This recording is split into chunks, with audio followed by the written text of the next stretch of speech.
Happy Saturday, everyone. Just going live for a little bit. Um, Thank you in advance for joining. I'm gonna go ahead and flip some messages on open up chat here. And yeah, what are we doing today? I don't know. Just gonna talk about like Trump politics, that kind of stuff. If anyone wants to debate or discuss stuff in chat, be cool with that. Um, yeah, the crazy things is with the Minneapolis ICE shooting now. Prior to any sort of public investigation being released, there's already like freaking like dozens of different angles for body cam and stuff like that. Um, Body cam, like bystanders watching it. That's one of the crazy things about like heated political sort of events is that, when you have so many people that are eyewitnesses to something, it's like, it's easy to sort of forget that like we still need to, in my opinion, I think we still need to be able to talk about like actually having an investigation by Minneapolis local law enforcement, or asking the big question, like, is it required? Is it required for us to have like transparency in government and stuff like this? Who gets to decide those things? And yeah, and so, for me, it's like, it's one of those things where it's like, we should have more clarity, right? You think if you get more like eyeballs on an issue or something, more people are there in order to agree on like what can come next. People all over the country, all different types of people, all different types of political opinions and beliefs, depending on what type of, there's types of people. Everyone's more informed, right?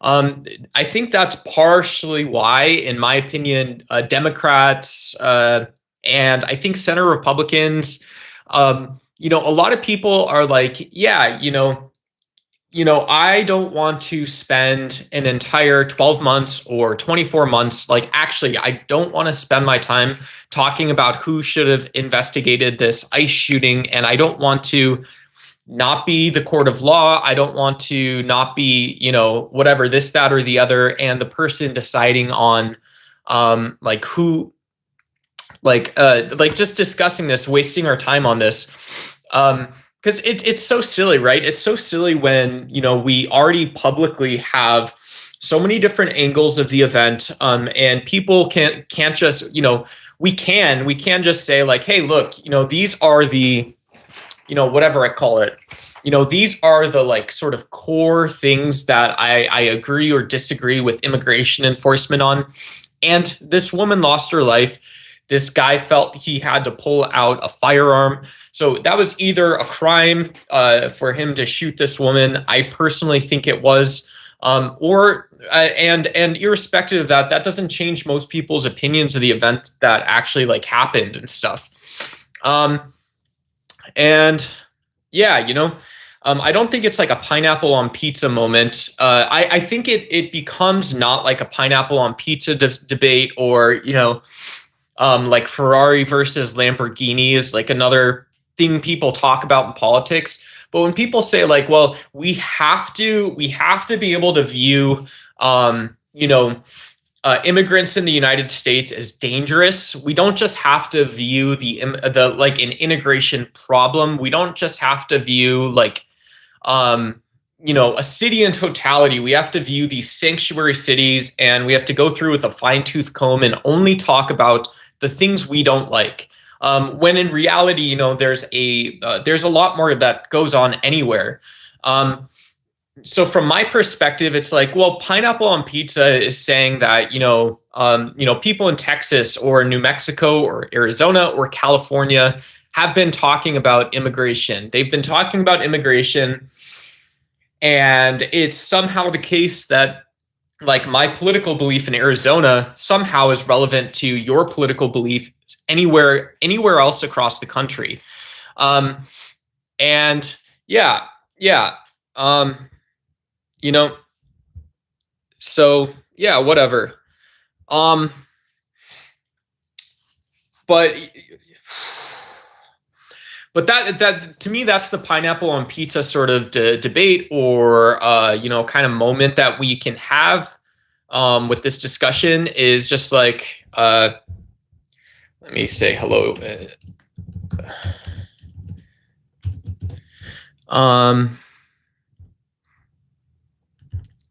That's it. Yeah, to me, it's like, if we're going to be talking about, some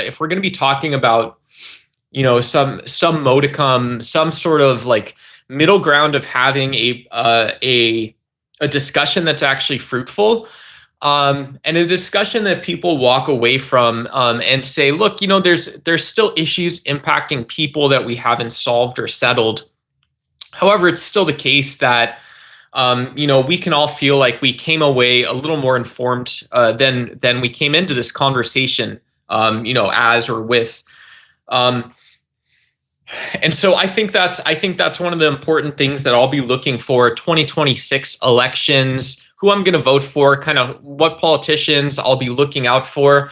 And yeah, let me know if you disagree in chat. I'd love to hear your opinion on this. One of the things I'm sort of eager about is that, as someone with some conservative leaning, someone who would vote Republican, but I don't see conservatism. I don't see the U.S. interest in the current Republican Party. To me, there's a lot of things that I sort of like, I just really don't understand, when I'm kind of looking around. And I didn't really like people like, not the person, but the political sort of effigy of like Marjorie Taylor Greene. I really didn't enjoy kind of sitting around watching, waiting, listening for Marjorie Taylor Greene to share her opinion on something. I'm sure she's like not trying to create differences between people, but she might be like above average intelligence, or maybe it's the case that, she's great at managing relationships. She's got vision for things, because Marjorie Taylor Greene did have that sort of background, right? She had that background where, she managed companies, employees, projects. She's familiar with all that stuff. But as a politician, she never really, for me, picked up enough depth about whatever it was she was talking about. It always appeared that her opinions and beliefs skewed to one side and not the other. And so, from my perspective, as someone who would happily call himself a progressive Democrat most days, happily sort of describe himself as, like, what do you call it? I'd happily say that, like, look, one of the things that we should be going for together here is sort of painting that 20-year vision, right? We should remember Dr. King defeated racism in the United States, not because it's a talking point, right? I don't think anyone else out there has this sort of, I don't think, to me, anyone has this sort of like set view that, that like Martin Luther King's psychology single-handedly defeated racism in the United States. But what Dr. King did do was he was able to get the biggest stage. He was able to get the biggest names. He was able to get political capital on both sides moving towards this sort of tolerance and understanding and actually fixing the problem of racism in the United States. So someone is accurate to say Dr. King solved racism in the United States. Dr. Martin Luther King solved racism in the United States. And this is traditionally what both Republicans and Democrats actually want to aim for. And people like AOC would say, well, look, if you have, if you believe in sustainability and you're saying, I'm willing to put many, many political issues that I don't find a priority, behind me. I'm willing to put them out in front of me. I'm willing to put them to the side of me. I'm really willing to take on a lot of water personally. And the reason that is because I just want this one issue solved. This is kind of how Barack Obama won the election, way back when. He said, we're going to at some point we're going to end this Iraq and Afghanistan war, and we're going to start fixing healthcare. Right? There's too many. There's 350 million Americans. Each one has their own gripes and complaints about staying healthy. So you're going to vote. I'm going to listen to what you say, but then I'm going to go forward and actually do what I have to do to solve the problem. I'm supposed to add like a Q&A question. YouTube's yelling at me. Yeah. What was I supposed to do? Heck yeah. Let's start a Q&A or a poll. What do you, did you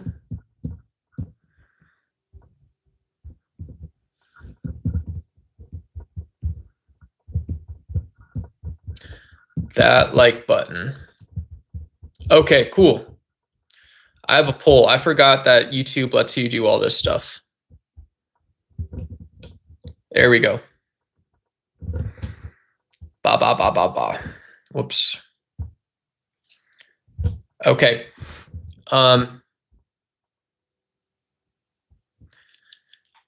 All right. Yeah. And so so that was the main thing I was talking about somewhere was yeah, people like AOC, super inspiring leaders. AOC is not just inspiring because I think because she has the voice of the younger generation. She's inspiring mostly for that reason that she's willing to take those single political issues and really spread them out for people, really lay all the facts out and stuff like that, and basically say like, look, basically say stuff like, look,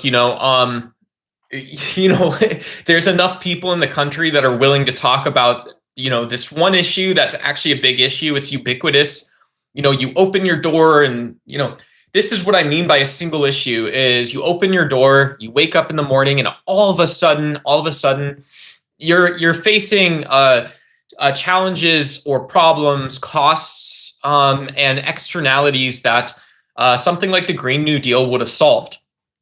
Right? You're paying for spillover electricity from a coal plant, and it's not really spillover electricity. It's just our electricity grid is designed to take electricity and power from these really dirty fuel sources. There's a good chance if you're buying American oil for your car that it comes from fracking. So, you've got all this toxic runoff, earthquakes, all this kind of crazy stuff. And then you stop at Quick Trip or a Starbucks for your morning coffee, and you've got like the factory farming stuff, really bad for animals, obviously, also really bad for the planet. And so AOC takes this and says basically like, look, you can be a single issue voter on sustainability. And that's what that looks like. That's what that looks like is ubiquitous. You open your door. Here's where Donald Trump is not saying that immigration is a single issue vote. And let me know if you disagree in chat. I'd love to shake your hand, or we can talk about it or whatever. But AOC says, I'm willing to lose the election. I'm willing to lose my political life over this Green New Deal, this sustainability stuff. And she's right, because enough people see there's stuff that we can talk about and that we have to talk about.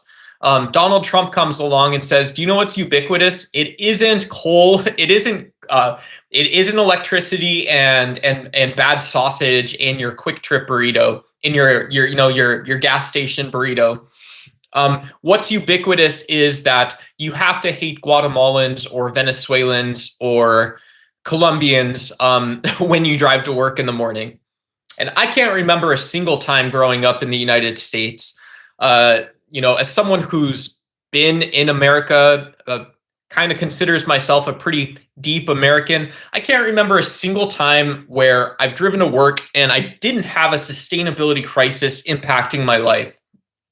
I can remember a lot of times, in fact, almost all the time, where I had zero thoughts and zero considerations about illegal immigration in the morning. And so, Donald Trump's, he's got this, he's got this hero mindset, right? This is what he wants us to believe instead. Then he tells us that with Tom Homan, he tells us with all these guys, these wise guys taking up the White House. You got guys like Kash Patel, who's happy to get in on the action. You got Dan Bongino or whatever his name is, Bongino. All these people that are willing to basically talk a bunch of smack, talk a bunch of bull crap, and they're willing to lie to people in order to get their way. And they'll say, well, the ubiquitous issue is, oh, poor little 11-year-old Sally McNanny Pants. And because Sally McNanny Pants, because there's some big, bad, scary boogeyman out there that we can't really totally describe honestly in data and keep you in the room. We can't totally tell you kind of what the picture is like and why it's that way. But because of 11-year-old Sally McNanny Pants, politically, what we want to do is we want to spend $100 billion and we want to lock 100,000 people in cages. That's our plan here. That is the plan, and it's all and it's because of 11-year-old Sally McNanny Pants that may or may not, at some point in her life, like anyone else, be a victim of a crime. And we don't actually know if that's going to be different or the same as anyone else. And so this is the main reason why I personally, I believe that it's a totally different issue that Donald Trump is trying to push to the mainstream. When people say no kings, when people say Donald Trump is content and happy to be a fascist, well, that's the main reason. The main reason is dishonesty. Is dishonesty at the end of the day. It's that he's basically saying, I want to take your time. I want to take your energy. I'm going to force the issue. So I'm going to force the issue. So it's the case that no one else has a chance to speak. No one else has a chance to sift through and understand the information. I want you as brainwashed as possible. And the total opposite of this to me is saying, well, look, if I'm a progressive Democrat and I just get to say whatever I want, or let's say I'm a little more centrist, I would say I have some conservative values as a Democratic voter. The thing I would say is that, a picture tells 1,000 words. And if that's true, then a movie must be a million. And when you actually play the movie of the United States and you realize all the different ways that analysis can happen on an issue like immigration, from my perspective, it's saying like, well, look, I don't even understand in the first place, if you don't mind sort of like humor me for just a minute. I don't understand how we got even close to the conversation that we were talking about in the first place. That's what I don't really totally understand. From my perspective, I believe it was and is and should be the case that we're honest about what Donald Trump and his administration is actually seeking to do, which is still just lie to people. It's to tell a story that doesn't actually resemble what the world is like, and tell that story in such a way that, again, 11-year-old Sally McAnybody, who may become a victim of a crime just like anyone else, we have to justify everything based on her or some shit, some stuff, whatever. Gaslighting every day. Yeah. Hey, Robin, good to see you. Happy Saturday to you, my friend. Yeah, I think one of the funny parts, if the funny part is like, if you take, I think if we have like Donald Trump's like stupid book or whatever, great again, you could have like a self-help book that is like gaslight every day. You could have a self-help book that's like, what do you call it? This is the same thing, by the way. After Donald Trump talks about going to war with Iran in this stupid book, right? So Donald Trump's book, after doing that, he posts these stupid fucking pictures of his family. No offense, but what's the funny part about that is, like, with Ivanka, Don, and Eric. There's daddy and 3 kids. That has nothing to do with a political stance or a political opinion about about like I'm a single issue guy. I'm a single issue guy as long as that single issue is all the issues. As long as the one thing that we're able to talk about is everything. So what a unifying message, right? Unified under hate. I hope you didn't pat for pay for it. Yeah, no. I don't know where I got this. My mom actually gave me this. She was like, "Look, I don't, she just had it on her bookshelf, and I don't think she wanted it there or something." And my mom, she's my mom's a little bit of a hippie. Not like, if you kind of know what I mean, but yeah, and so um so I think this was just like it wasn't feng shui. It just didn't really go with all the other stuff. She probably just didn't want it sitting like in her office bookshelf or something, but alas, here we are. It gets, if you want to know something funny, it does. It gets next to all my Robin, all my Phil books and stuff like that. I've got Rousseau here. So, it's whatever. Yeah.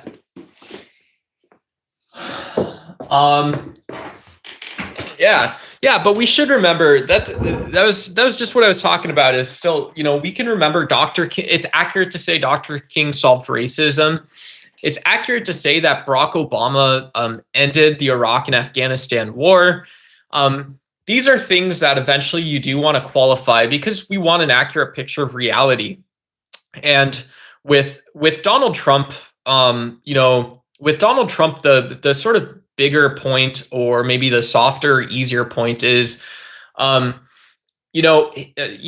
can say what we can say is Donald Trump ended the truth. Donald Trump told us that, Donald Trump told us he ended truth. He started telling lies, and what Make America Great Again means actually isn't about any issue. It's about a person's psychology. My parents are MAGA. They're certainly not as smart as I once believed them to be. Yeah, I don't know.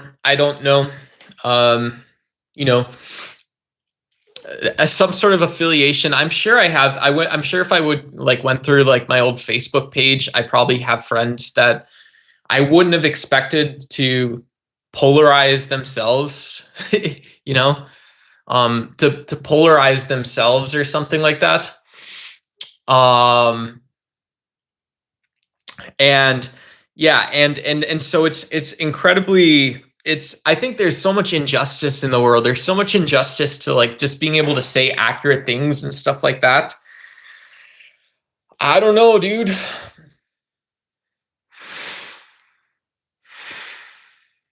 I don't know, everybody. Whoa.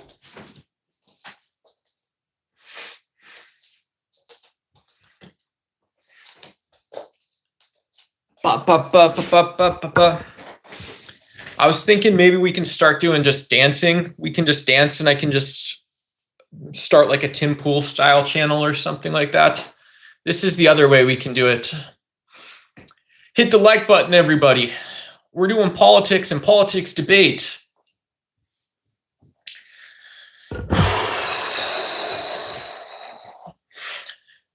The best part of showing out is you get to talk about all the things that you guys know, Tell me what you know. Tell me what you can prove, right? Don't tell me what you think.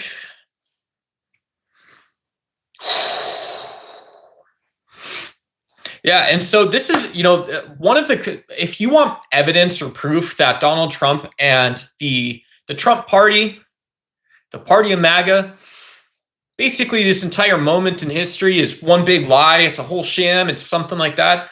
If you want evidence or proof of that, one of the things you can look at, actually, it is the fact, right? It's the fact that, reality, or your picture of what the world must be like, or is going to be like at the end of the day, is going to be different. It's going to be different today than it was yesterday. And it's not about things that are going to help you or help someone, help you or help anyone, actually. Um, and if you want evidence of this, you can turn on either MSNBC or you can turn on, whatever, MS Now, or you can turn on Fox News. Turn on Charlie Kirk's old channel if you want. Turn on something, and I'll tell you what the difference is that that these major news outlets, like one of the things that we're going to be talking about or looking at, the thing that we're going to find is perhaps the most pronounced or important, it's still these really petty things that don't speak about justice. They don't speak about what society is. They don't talk about the most important issues that we're all going to be facing at the end of the day. And they don't talk about really the way that we actually engage each other. This is one of the fascinating points about talking about being a single issue or multi-issue voter. If you want to be a single issue voter or something and you want to talk about like AOC, you want to talk about like, what do you call it? I'd say, we can talk about, like the Green New Deal. I think it's actually like, it's good. It's like we can show up, we can party together a little. You want to party, bro? I'll tell you about my trip to Starbucks and Quick Trip and how like I'm being impacted by cost and sustainability and affordability or whatever. But I know I am exploiting the planet and I'm paying for it. I am paying for the inefficiency of modern society, and it is in America's interest to fix that. What isn't the case, what isn't true, is that when we are treating people like AOC like she is crazy, or we are taking sort of like far away, distant ideas and we're saying we can't talk about them because those people are crazy, this is gaslighting. This is self-gaslighting people in the United States. This is self-gaslighting and saying, again, because we're not talking about what you do every day, because we're not going to have the conversation about how to make the world a better place, how to unify, how to agree to be sort of shoulder to shoulder or elbow to elbow. You can either lock arms and walk out like a triumphant king, or we can just sit next to each other and hang out and be okay with it. Because we're not doing that, and we're saying these are crazy people and they must always be crazy, because I haven't personally decided that I want to talk about this today. We're self-gaslighting ourselves and we're sorting ourselves. We are sorting things for other people. This is one of the messages that traditional conservatives as well as Democrats should agree with. My political values are not to steamroll someone else and to act like a fascist or an authoritarian. I want to be able to hear a policy proposal like something from AOC about the Green New Deal in 2026. That is one of the things that I would vote for in the 2026 elections, is demanding that what I'm facing every single day, what I'm going to pay for with my own money, what I'm going to sort of think about in terms of the impact of my own actions, I want that on the ballot box. I want to be able to go to work with a clean conscience, and I want to be able to put my family first, knowing that I am not actually putting some act of violence, some act of inefficiency, some act of exploitation, some act of paying for the future with the present, or paying for the present with the future. I want to know that these are not issues that are left out and that I have to then worry about. I, to be responsible, have to think about these things for the next 4 years. In terms of looking at unifying ourselves and focusing on the issues that matter, it's like, yeah, let's talk about something like, hey, Jerry, how are you doing? Why don't we talk about infrastructure? Jerry Garcia has opinions on infrastructure. I'm sure of it. No, but But Jerry, this is all I was saying. All I was saying was that prior to coming online, I was drinking my coffee, and I know AOC's Green New Deal was going to be about my coffee. I don't know, when the Trump administration says, oh, little 11-year-old Sally McCutcheons might become a victim of a crime and it might be an immigrant, and you have to think about all this stuff. You have to think about all this stuff. That's what I didn't know, Jerry. If you're still here, if you didn't run, I'd love to hear from you. If you want to be mean to the mod team, that's cool. But I'd love to hear from you. I'd love to hear what you think about what I just said. Yeah.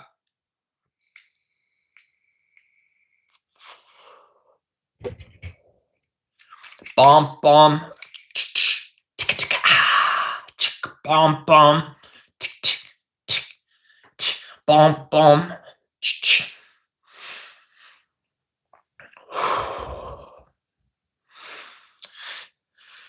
Yeah, and so there was that I think there's that sort of like storybook sort of mentality. It's one of the things that we lost a little bit of sight of, where Democrats, if you're a progressive Democrat, if you're against MAGA, you're anti-fascist, anti-racism, and maybe you do these things just so you can clear the sort of ground for politics. You're not saying that these are like ideological. You're saying these are just practical things that in a society we support people that are victims of hatred, and we support people that are spreading that hatred. We do those two things. And this isn't because there's some big mystical grand goal that slips between like BP Oil and Ford Motor Company or something. But the reason we do this, the reason we talk like this is because then we get to have conversations, and some people need those conversations. Some people, like perhaps Mr. Garcia in chat, I don't know if you're a deadhead or if your name's actually Jerry Garcia. That's not like a 0% probability. You could actually be a real Jerry Garcia. But people like Jerry Garcia, our friend in chat, needs us to be able to talk about things honestly. And maybe not today, maybe not with me, right? That's the honest answer, is that I can't force you to realize and appreciate that posturing prior to an investigation on the Minnesota and the Portland ice shooting, posturing in advance about blowing up fishing boats off the coast of Venezuela in a dramatic military takeover. These things are distractions from actual political issues. These things are distractions from the core issues most Americans actually want to discuss. Again, it's what happens when you get onto Main Street. What happens when you get to Wall Street? What happens when you... whatever. I don't know. When you are saying that like there's 1,000 better things that I can be doing with my time than debating endlessly with someone like Kash Patel or Dan Bongino or Donald Trump, who made up their mind a long time ago that they're willing to spread hatred. Operation Mockingbird. I do not know what this is. Can you share for me, Jerry? Operation Mockingbird. Is this like Mockingjay, like Hunger Game? Is this something of this sort? Whistle while you work. Do do do do do do. All right, Jerry. My new friend, Mr. Garcia. I will look this up right now. No, I'm just kidding. Okay. I didn't mean to say that you need something. Operation Mockingbird. Mockingbirds are dinosaurs, technically. It is an alleged large-scale program of the CIA that began in the early years of the Cold War. All right. Let's go. Now we're talking, baby. Now we're talking, Jerry. Let's go. I love it. You tell me who you are. I'll show you who I am, Jerry. Let's go. All right. So we're doing Operation Mockingbird. Is an alleged large-scale program of the United States Central Intelligence Agency, the CIA, that began in the early years of the Cold War and attempted to manipulate domestic American news media organizations for propaganda purposes. Yeah, of course. According to Deborah Davis, Operation Mockingbird recruited leading American journalists into a propaganda network. I'm 100% sure. I am 100% sure that first, there's not a conspiracy. Second, I'm 100% sure that there are assets in the U.S. media. There are CIA assets. I'm 100% sure that there's also probably foreign intelligence assets because there just always are, right? And I'm also 100% sure that this started before the Cold War, during World War II, because the United States saw that for about $1 million, less than $1 million in 1940s money, you could make an airplane, and you could send that airplane on average 15 or 17 bombing runs, or to go protect bombing runs, right? So, and this is because of oil. This is because of how cheap it is to forge metal. This is how cheap it is to produce energy. This is crazy. I want to learn more about this at some point for sure. But yeah, I'm sure you had, JFK was in diapers or whatever at that time, but he was probably, these politicians were looking out and probably saying like, look, this stuff is 10 times more dangerous than we wanted it to be. And than we expected it to be, even being completely honest with you. So I think, I don't think that, that the CIA in media, I think it's actually less nefarious than perhaps you're telling me it should be. I absolutely don't think that you should have state-controlled media. Like, I think the White House account on YouTube, which you can just see publicly, is 100% propaganda, right?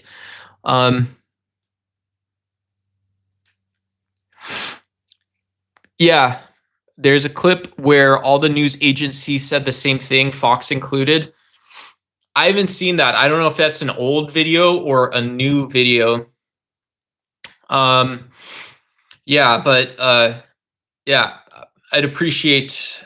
Yeah, I haven't seen that. I don't know. YouTube doesn't let you post links in chat, but part of it is yeah. So part of it is also like, if you go to, this is also a funny thing because like AI, if you ask ChatGPT 10 times to post like create like an exciting news headline or something, kind of what we're talking about, create like a teleprompt script for this story that's dramatic and exciting and captivates the audience. 7 out of the 10 times it's going to use the same words.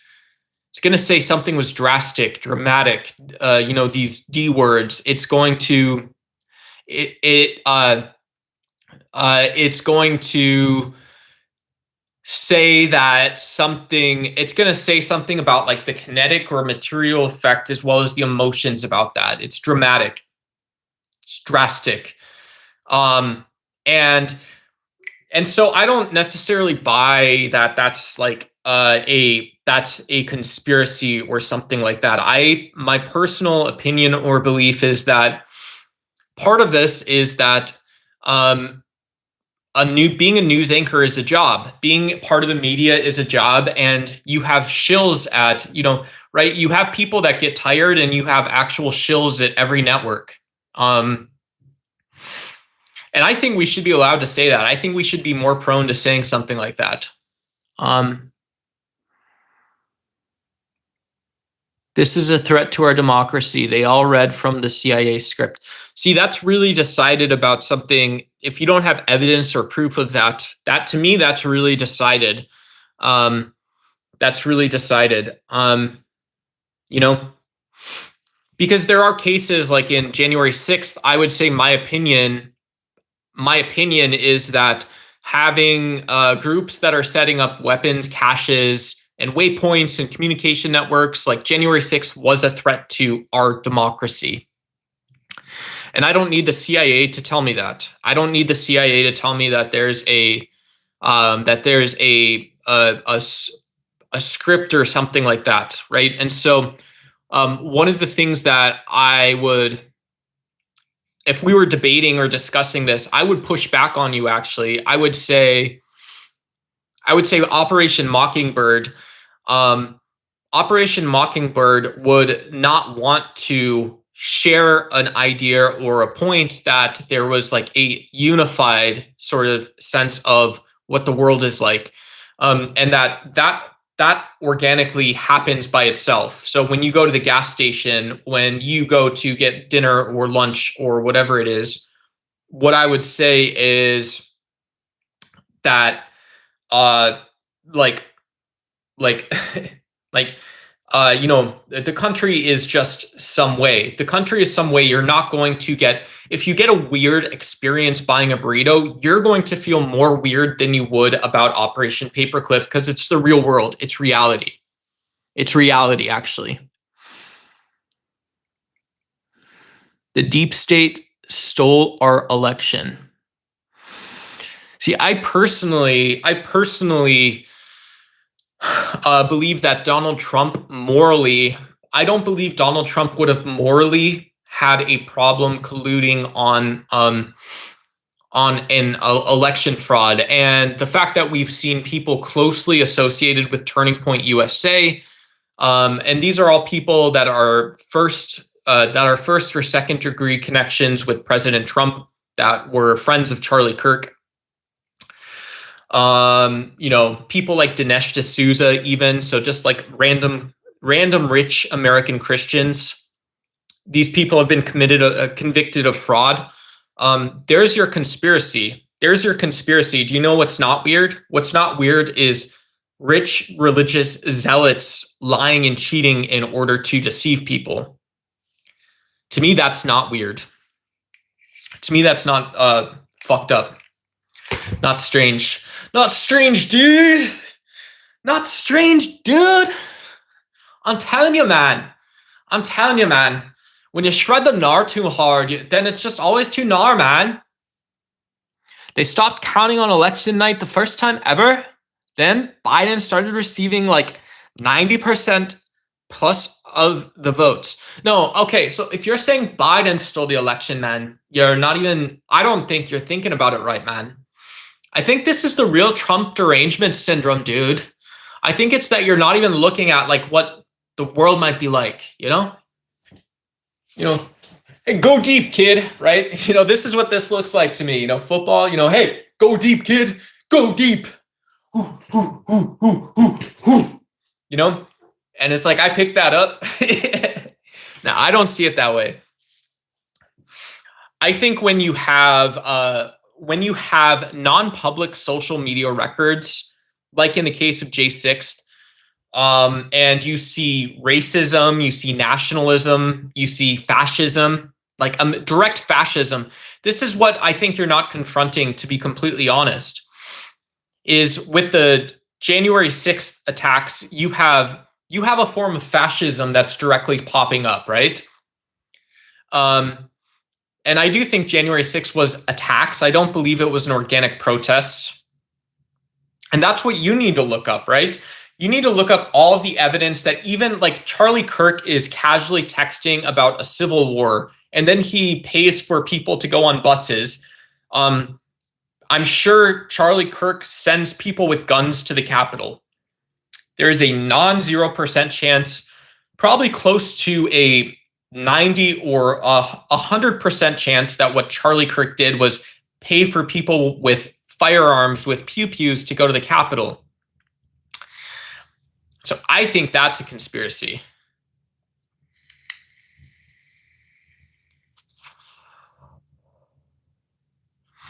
I probably have more than several decades to catch up on.